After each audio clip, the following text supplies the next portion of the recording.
사랑하는 행복한 교회 성도 여러분, 이 영상을 보시는 하나님 나라의 귀한 자녀 여러분, 오늘은 2022년 7월 21일 목요일입니다. 오늘 본문에서는 믿음과 인내와 소망의 삶에 대한 구약 인물의 예가 계속 소개되고 있습니다. 이번에는 창세기 이후 인물들에 대해서 소개하고 있습니다. 내용은 출애굽과 이후 가나안 전쟁 상황을 따라 둘로 나눌 수 있습니다. 오늘 본문을 나누어 보겠습니다. 히브리서 11장 23절부터 29절 출애굽 시대, 모세의 믿음, 이스라엘 백성의 믿음. 30절부터 31절 가나안 전쟁 시대, 이스라엘 백성의 믿음, 나압의 믿음. 오늘 본문 히브리서 11장 23절부터 31절까지의 말씀을 듣고 다시 오겠습니다.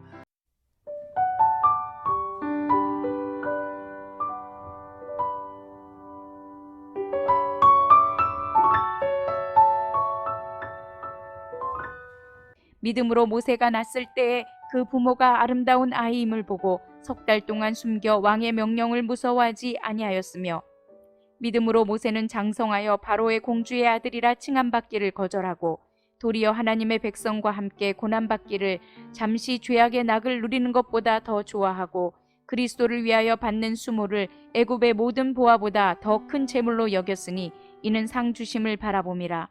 믿음으로 애굽을 떠나 왕의 노함을 무서워하지 아니하고 곧 보이지 아니하는 자를 보는 것 같이 하여 참았으며, 믿음으로 유월절과 피 뿌리는 예식을 정하였으니 이는 장자를 멸하는 자로 그들을 건드리지 않게 하려 한 것이며, 믿음으로 그들은 홍해를 육지같이 건넜으나 애굽 사람들은 이것을 시험하다가 빠져 죽었으며, 믿음으로 7일 동안 여리고를 도니 성이 무너졌으며, 믿음으로 기생 라합은 정탐꾼을 평안히 영접하였으므로 순종하지 아니한 자와 함께 멸망하지 아니하였도다.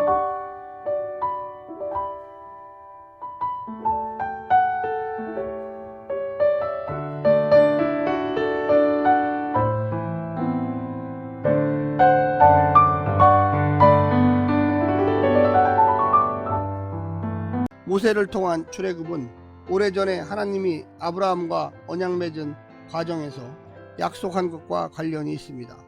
하나님은 가나안 족속이 회개할 기회를 400여 년 줄 것이고, 그동안 아브라함의 후손은 이집트에서 살 것인데, 가나안 족속이 계속 회개하지 않으면 이스라엘을 이집트에서 구원해 그들을 통해 가나안 족속을 심판할 것이라고 이야기합니다.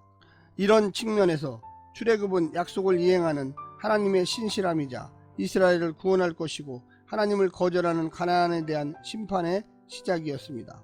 오늘 본문을 세 부분으로 나누어 자세히 설명드리겠습니다. 첫 번째, 믿음, 제국의 영화보다 주를 위한 고난을 선택하는 삶. 모세의 부모는 제국 황제의 명령을 거부하고 아들을 숨겼고, 모세는 애굽 왕자로 누릴 수 있는 온갖 영화와 즐거움을 버리고 노예로 학대받던 자기 백성과 함께하는 삶을 선택했습니다. 참 왕 그리스도를 위해 수모받는 것을 애굽의 보화보다 더 큰 재물로 여겼고, 제국의 왕궁이 아니라 고난받는 민족과 함께 하나님이 인도하시는 광야를 생명이 있는 공간이라고 믿었습니다. 잠시 있다 사라지는 것보다 영원한 것을 선택하는 것이 믿음입니다. 두 번째는 믿음, 바로보다 하나님을 두려워하는 삶. 제국을 두려워했을 때는 망설였던 모세가 하나님을 두려워하기 시작했을 때부터 출애굽을 감행할 수 있었습니다. 믿음은 눈에 보이는 거짓 왕에게 속지 않고 눈에 보이지 않는 참된 왕에게 자신을 맡기는 것입니다. 유월절과 피 뿌리는 예식만이 장자의 죽음을 면하는 방법이라는 말씀을 믿었고, 홍해를 가르고 마른 땅으로 길을 내실 수 있는 하나님의 창조의 능력을 믿었습니다. 믿음은 정말 두려워할 것을 두려워하는 것입니다. 바로 왕이나 죽음이나 홍해가 아니라 그 모든 것을 만드신 하나님을 두려워하는 것이 믿음입니다. 마지막 세 번째는 믿음, 세상의 눈에 어리석음을 선택하는 삶. 세상의 눈으로 보면 믿음의 삶은 바보 같은 삶입니다.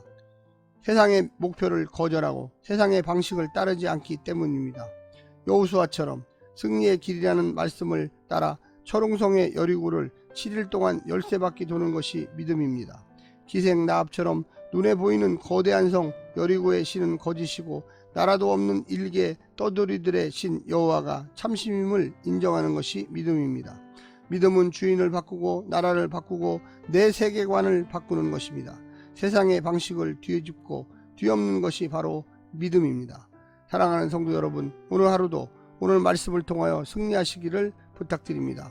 오늘 하루도 승리하십시오. 샬롬.